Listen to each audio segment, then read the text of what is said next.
Assalamualaikum warahmatullahi wabarakatuh. Bagaimana kabarnya anak-anakku semuanya?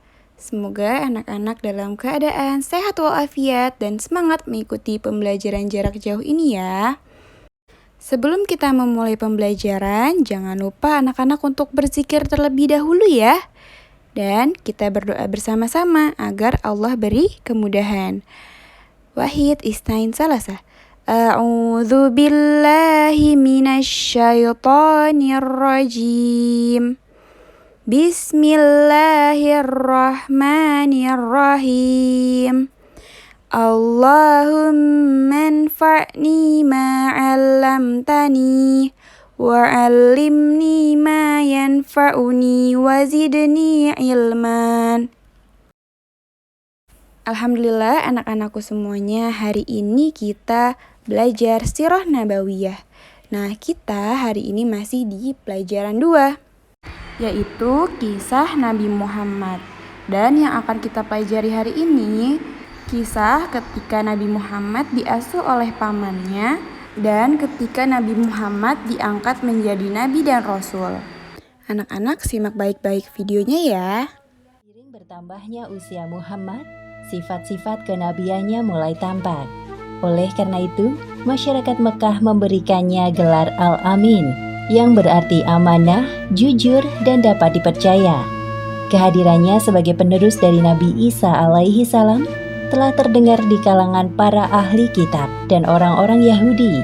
Bahkan sampai ada yang berniat untuk menghabisi nyawa Muhammad. Akhirnya dengan izin Allah Subhanahu wa Ta'ala, Muhammad berhasil lolos dari incaran orang-orang Yahudi melalui perantara pendeta Buhairah. Abu Thalib merasa bersyukur diberikan amanah merawat Muhammad. Beliau sangat menyayangi Muhammad melebihi anaknya sendiri. Begitu juga dengan Muhammad yang merasa dirinya aman dalam penjagaan Abu Thalib. Wahai Muhammad, engkau benar-benar anak muda yang sempurna. Hatimu bersih karena tidak suka bermaksiat seperti teman-teman seumuranmu. Semoga firasatku ini benar. Kelak engkau akan menjadi orang besar. Mekah sedang dilanda paceklik panjang. Kehidupan terasa semakin sulit. Orang-orang mulai mengeluh karena keterbatasan air dan bahan makanan.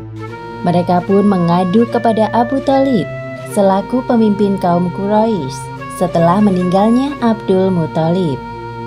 Wahai Abu Thalib, lihatlah daerah sekitar kita ini. Tanahnya kering dan tandus. Panen diramalkan akan gagal jikalau hujan tak kunjung turun. Padahal hanya ini yang kami andalkan untuk hidup sehari-hari. Kami mohon engkau berdoa kepada Tuhan agar menurunkan hujan. Aku dapat merasakan kesedihanmu, wahai saudaraku. Sekarang marilah kita terus berdoa tanpa henti kepada Tuhan pemilik alam semesta. Tiba-tiba Abu Thalib teringat kepada keponakan kesayangannya. Beliau berpikir jika mengajak Muhammad, maka doa penduduk Mekah akan dikabulkan. Karena Muhammad adalah orang yang paling bersih hatinya dan jauh dari dosa. Wahai Muhammad, ikutlah dengan paman. Kita akan meminta kepada Tuhan untuk menurunkan hujan agar tanah-tanah kembali subur. Baik, Paman. Abu Thalib menempelkan punggung tangan Muhammad ke dinding Ka'bah seraya berdoa. Tak berselang lama, tiba-tiba mendung datang dari berbagai penjuru langit dan hujan turun dengan derasnya. Hujan! Hujan! Hujan! Hore! Terima kasih ya Allah, Engkau telah menurunkan hujan yang penuh berkah kepada kami. Ketika musim panas datang di tahun 582 Masehi, Abu Thalib berencana untuk melakukan perjalanan dagang ke Syam. Muhammad yang mengetahui rencana pamannya itu memaksa untuk turut serta, padahal usianya masih 12 tahun. Wahai Paman, bolehkah aku ikut berdagang denganmu? Tidak untuk saat ini ya nak. Perjalanan ke Syam sangat jauh dan melelahkan untuk anak seusiamu. Jika Paman pergi, aku akan sendirian di sini. Lalu kepada siapa aku berlindung jika sesuatu terjadi kepadaku? Insya Allah, aku mampu melewati perjalanan yang panjang. Aku boleh ikut ya Paman? Mendengar alasan Muhammad membuat Abu Thalib berpikir. Beliau kemudian berbalik badan dan mengiyakan permintaannya. Baiklah, engkau boleh ikut bersama kami. Senang kan? Hehehe, terima kasih Paman. Tibalah saat yang dinantikan Muhammad, yaitu perjalanan dagang pertamanya menuju Syam bersama kafilah Abu Thalib. Jalur yang mereka lewati adalah jalan kafilah barat, yaitu menyusuri Laut Merah, Madian, Wadi Al-Qura, Hijr, dan kota Busra. Bagi para kafilah dagang, Busra merupakan pusat perdagangan yang ramai sebelum tiba di Syam. Di daerah ini pula ada seorang pendeta yang terkenal bernama Buhairo. Kafilah Abu Thalib memutuskan untuk beristirahat sejenak tak jauh dari rumah ibadah milik Buhairo. Sementara itu di kediaman Buhairo, Aneh sekali, awan itu terus mengikuti kafilah dagang itu. Seakan-akan menjaga mereka agar tidak kepanasan. Tapi siapa yang harus dijaga? Aku harus mengundang mereka untuk memenuhi rasa penasaranku. Wahai pelayan, aku perintahkan kalian untuk membuat makanan yang lezat dalam porsi besar. Kita akan kedatangan tamu-tamu istimewa. Baik Tuan. biasanya Buhairo tidak tertarik dengan kafilah dagang yang lewat. Namun kali ini ada yang berbeda. Selamat datang di Busra, wahai kafilah dagang yang sedang istirahat. Tanpa mengurangi rasa hormatku, aku ingin mengundang kalian semua untuk makan bersama di rumahku. Tentunya, aku telah menyiapkan banyak hidangan untuk mengisi kekosongan perut kalian. Wah, sungguh mulia niatmu wahai rohib. Padahal sebelum ini kami sering lewat rumah ibadahmu. Namun perlakuanmu kali ini sungguh ramah.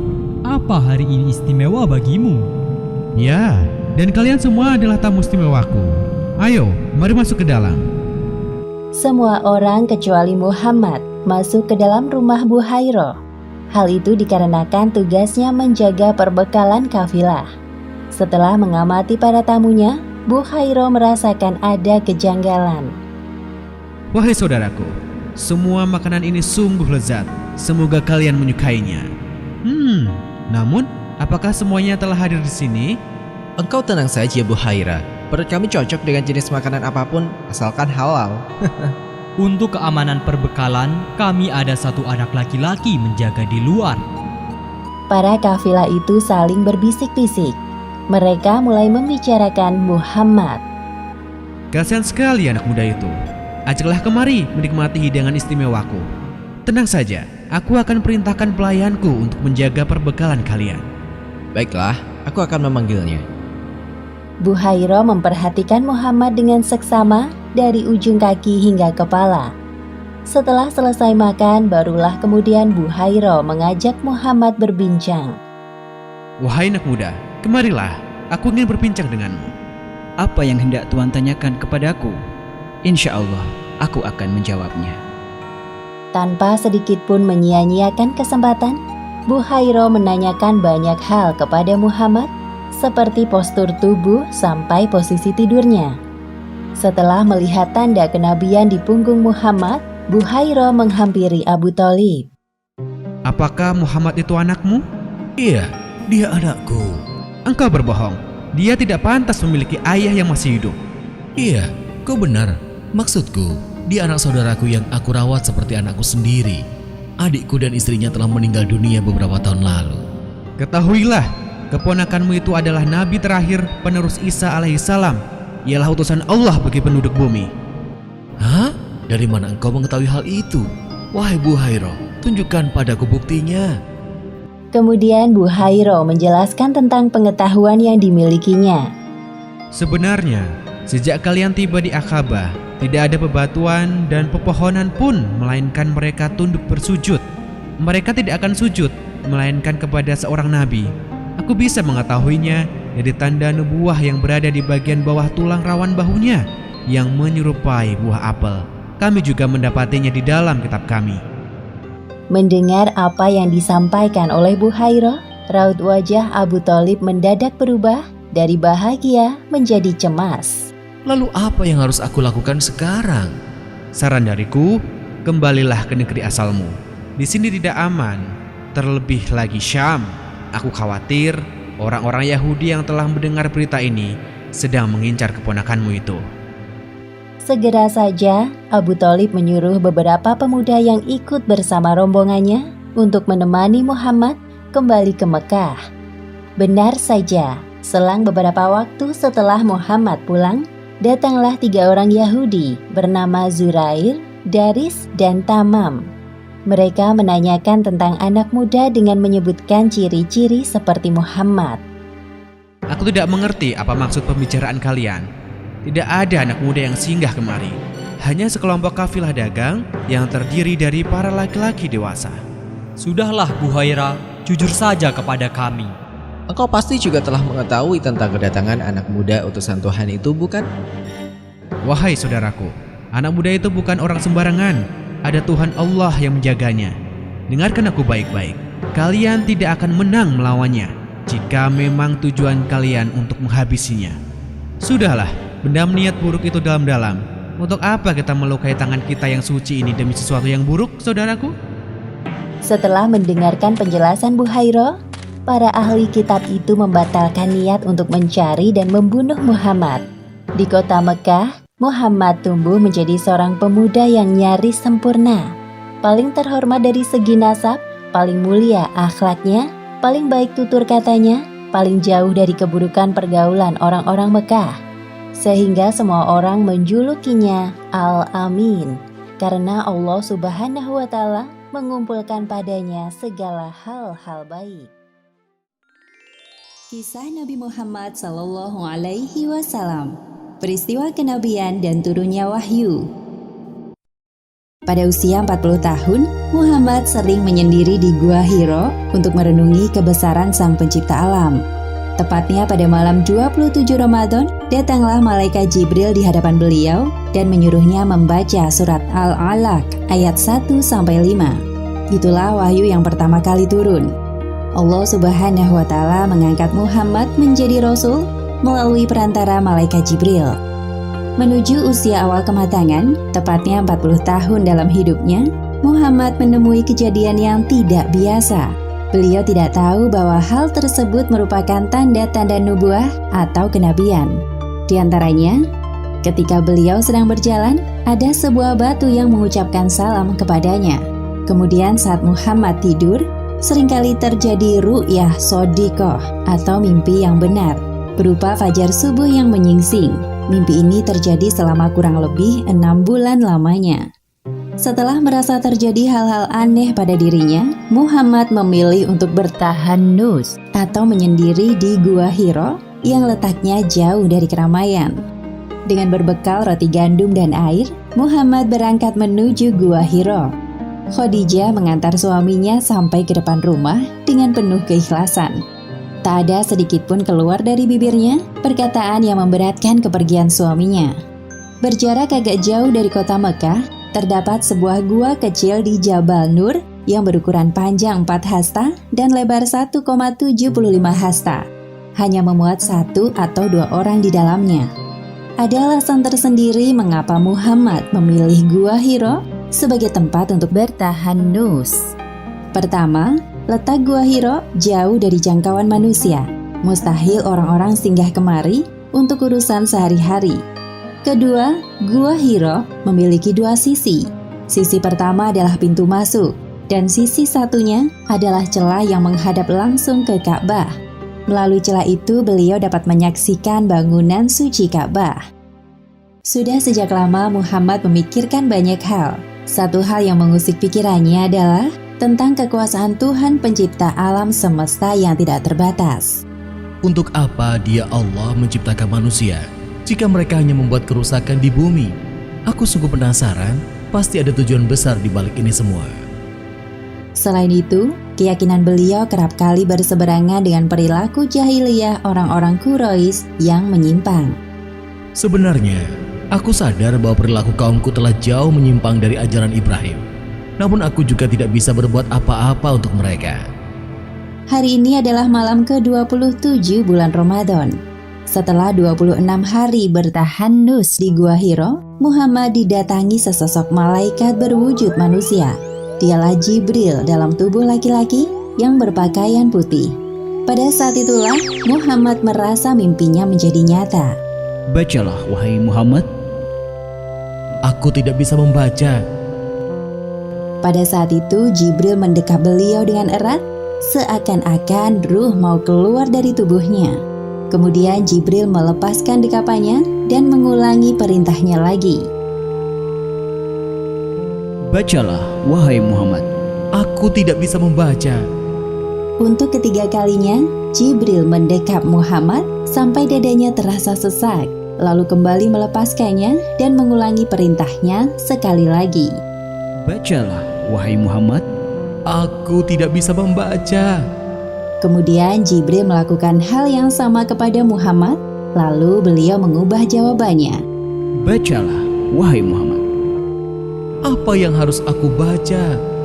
Maka malaikat Jibril membaca surat Al-Alaq ayat 1 hingga 5. Bacalah dengan menyebut nama Tuhanmu yang menciptakan. Dia telah menciptakan manusia dari segumpal darah. Bacalah, dan Tuhanmulah yang maha pemurah, yang mengajar manusia dengan perantara kalam. Dia mengajar kepada manusia apa yang tidak diketahuinya.